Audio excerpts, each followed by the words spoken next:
We start with Cray, who is sitting in class learning more about art from his teacher. He learned more and more until class was finally over. But before he could leave, he saw that he had got an email from someone who was willing to pay for one of his portraits. Cray was thrilled when he saw this and decided to show the teacher. The teacher, whose name was Lars Hummel, said congratulations to Cray, and Lars simply told Cray that he should absolutely take the money. And Cray responded with saying that he didn't have a second thought about it. Though the only issue was that the man who wanted the portrait lived in Benmara City. It was a city that was located in Scotland, which, though wasn't far from Denmark, was still in a different country. Which would have been fine if it wasn't for the buyer's strange demands. The buyer wanted him to lend the portrait face to face. Cray found this to be very suspicious. Maybe he should have a second thought about this? He can't be too reckless. However, not being reckless was a challenge, because the buyer was offering $1 million, and there was proof that he had it. The buyer was clearly some rich man who had all the money in the world, from what Cray could tell. But Cray decided to go back home and think about it. Cray opened the door to his home, and when he entered the kitchen, he saw his father sitting there. Hey, Dad, I wanted to talk to you about something, if you have the time. Cray's father took a sip from his mug and looked at Cray with a slight disgust. He clearly wasn't in the mood to talk today. But Cray had to ask the question, no matter how bothered Cray's dad may have been. Look, I got this guy, alright? And he's willing to buy my painting. He's offering me $1 million. However, here's the thing.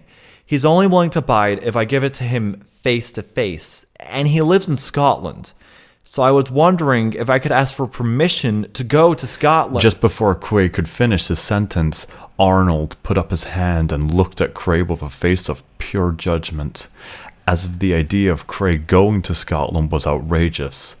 And in a way, it was. But Cray needed that money, mostly so that he could leave his father. Cray wasn't a selfish man, but he had his limits. And living with his father was hell on earth sometimes. Are you kidding me? Do you actually believe that crap? Cray, do you actually believe that someone would buy that much for one of your paintings? It must be a scam. Cray looked at Arnold with a bit of a desperate face. Even though he was trying to hide that side of him, it was almost impossible. Cray just wanted to leave so badly. He'd do anything to get out of there.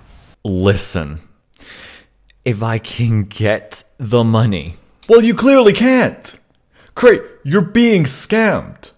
I mean, how ignorant can you be? If you think I'm going to give you access to go to the airport, then you're out of your mind. You can take that $1 million and shove it. Cray decided to not even answer. Instead, he went to his room, which he would lose if he didn't get the proper grades, because his father told him he'd disown him if he didn't. It was clear that Cray needed to leave this place, because he really was starting to lose it.